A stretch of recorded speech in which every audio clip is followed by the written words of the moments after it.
السلام عليكم ورحمة الله تعالى وبركاته. أصحابتي maanta YouTube live waa markii ugu horeysay on forever ever soo galo YouTube live anigoo maanta weliba kafeegaygana sito. Marka maanta ciwaanka waxaa la dhahaa maxay Soomaalidu u jeceshahay ama u daneyneysaa Canada. That's the point. Aan raba maanta inaan ka hadlo maxay Soomaalida u daneyneysaa Canada ama maxay Soomaalidu aad u xiiseyneysaa Canada. Marka maanta mawduucan waxaan rabaa inaan ku lafuro maxay Soomaalidu u jeceshahay Canada. Kow, Canada markaad fiiriso wadamadan North America wadanka xoogow ugu kuwaydsan haddana freedom fara badan baa helaysaa. haddana waxaa kaloo helaysaa a lot of chance aa helaysaa. waxaa kaloo helaysaa a lot of maxaa heday income-na waa helaysaa. marka wayna ka duwan tahay. marka tusaale ahaan haddaan isbarbar dhigno America iyo Canada isku mid maahan. America waxyaabo badan ayay ugu fiican tahay Canada. Canadana waxyaabo badan ayay ugu fiican tahay America. soo marka ogowna wadan walba wadan kale waxbay ku kala duwan yihiin, waxbayna kaga wanaagsan yihiin, waxbayna iska mid yihiin. haddaad fiirso camal oo kale America iyo Canada systemka horta inta badan waa isku mid oo xagga ruleska, xagga communicationka, xagga maxaa ahayd haddana in xataa markaad tiraahdo xagga military xataa waa isku dhow yihiin. siyaasadda waa isku dhigan yihiin. Canada waa America waa arday markii shutdown la geliyo Canada isna kastuwan. haddii America shutdown laga qaado intana waa laga qaadayaa. haddii America lasoo rado lasoo saaro sharci bandow ah intana waa lasoo saarayaa.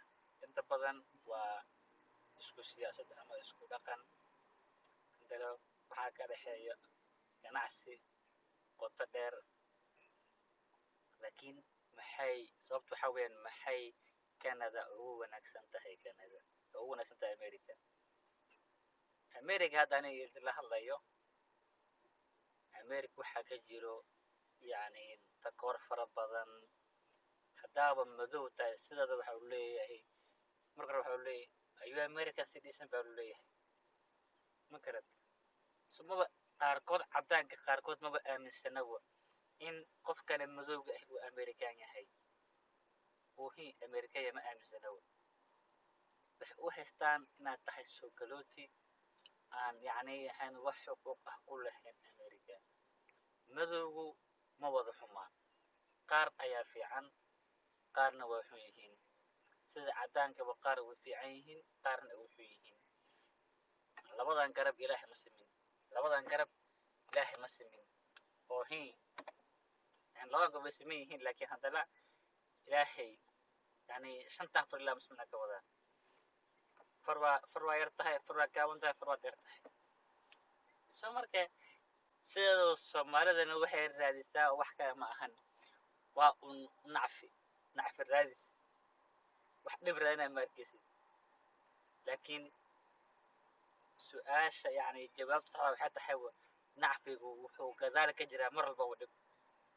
nacfi meel iska yaal arki maysid ama jaanis meel iska yaal arki maysid. jaanisku wuxuu rabaa in laga faa'iidaysto. nacfigu dhib buu gadaal ka jiraa. dhib ayuu gadaal ka jiraa.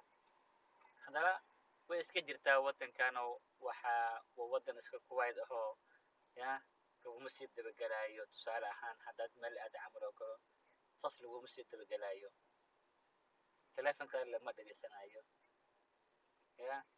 laakiin America maho taaka lagula soconaa. wakaa ma garad Trump waruu u sheegay ma garad like America or leave America ma garad.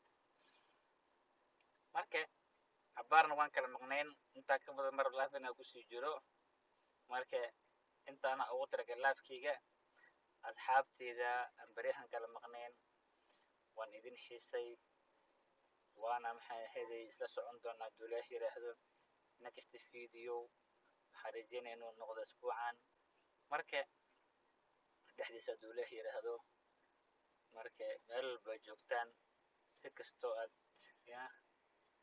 aan iga maqnaado waan idin xiisi doonaa intay habeen u tahay waxaan leeyahay habeen wanaagsan intay subax u tahay waxaan leeyahay subax wanaagsan intay galab u tahay waxaan leeyahay galab wanaagsan waana mahadsantihiin asxaabteyda sidaas iyo nabadgelyo